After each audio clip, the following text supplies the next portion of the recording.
আমরা এটা মানব না। আমাদের সাফ কথা, এটা মানব না। এর জন্য কোনো আন্দোলনে আমরা যেতে চাই না, কিন্তু যদি আমাদেরকে বাধ্য করা হয় অবশ্যই আমরা আন্দোলনে যাব। যে আমাদেরকে ভাগ ভাগ টুকরা টুকরা করে তোমরা আমাদের মাথায় আর কাঁঠাল ভেঙে খেতে পারবে না। এই সরকারের তো এটা এজেন্ডা হওয়ার কথা না।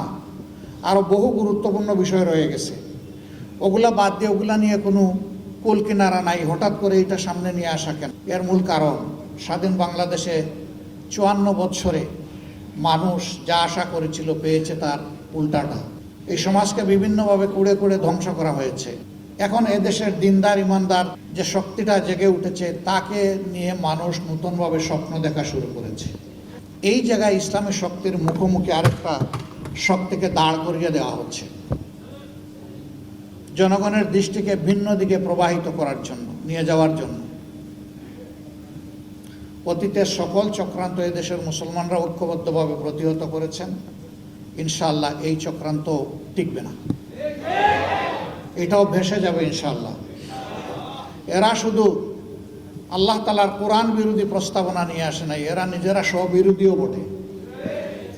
একদিকে তাদের ভাষায় তারা নারী পুরুষের সমান অধিকার চায়, আবার তারা বলতেছে সব জায়গায় এত % কোটা নির্ধারণ করতে হবে। তো এটা তো স্ববিরোধী হয়ে গেল না?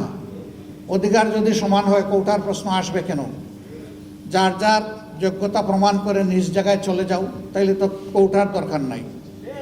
কোটা দেওয়া হয় পিছিয়ে পড়া বংশকে তাদেরকে সুযোগ দেওয়ার জন্যে। নারীরা এই দেশে পিছিয়ে পড়ে নাই। নারীরা আমাদের মা, আমাদের বোন, আমাদের কন্যা, আমাদের ইজ্জত এবং সম্মানের প্রতীক। এরা তার সব কিছু তছনছ করে দিতে চায়। পরিবারে পরিবারে এরা দাঙ্গা লাগাতে চায়। এখানে প্রস্তাবনায় ম্যারিটাল রেপ বলে একটা কথা এসেছে। রেপ তো রেপই, রেপ তো দুইটা অসৎ পুরুষ আর নারী যখন একত্রিত হয় বিবাহ বহির্ভূত পন্থায়, সেটার নাম রেপ হবে। বিবাহিত জীবনে রেপের প্রশ্ন আসলো কেন? এর মাধ্যমে স্বামী স্ত্রীতে ঝগড়া লাগিয়ে আমাদের আদালতগুলোতে এই মামলা দিয়ে পরিপূর্ণ করে দেওয়া এদের উদ্দেশ্য। এরা সমাজের বিপর্যয়ের জন্য এই প্রস্তাবনাগুলো এনেছে। এই জন্য আবারও বলি, A to Z আমরা এই কমিশনই মানি না। কিসের ওদের আবার রিপোর্ট? কমিশন থাকলে রিপোর্ট হবে।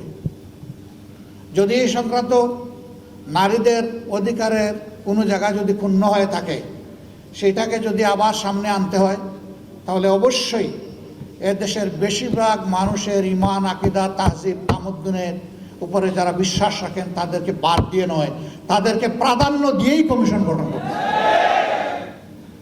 এই কমিশনে দুঃখজনকভাবে সেই রকম একজন নারীকেও রাখা হয়নি।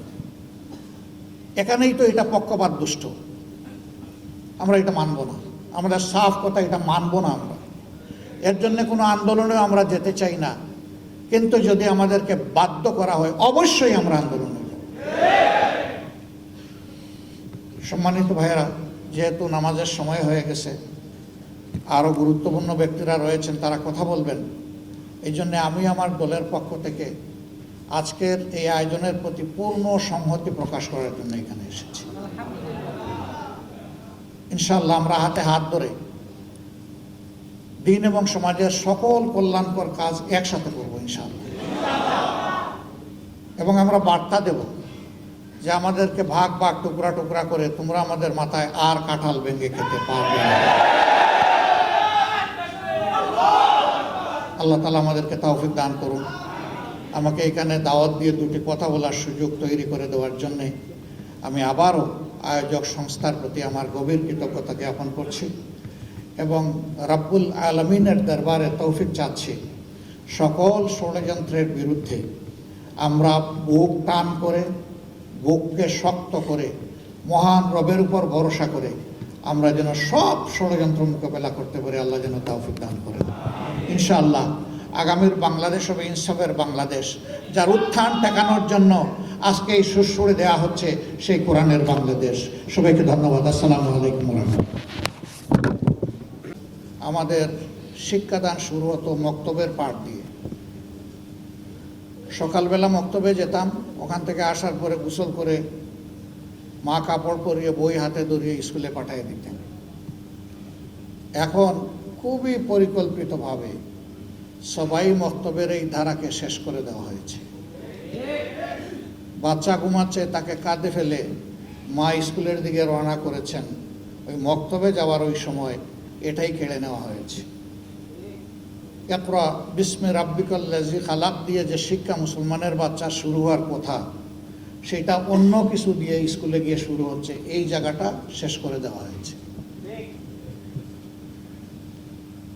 সেই প্রজন্মেরই কিছু লোক হয়তো আজকে তারা গোটা নারী সমাজের প্রতিনিধিত্বের কথা বলে সমাজকে বিভ্রান্ত করছেন। তারা কারা?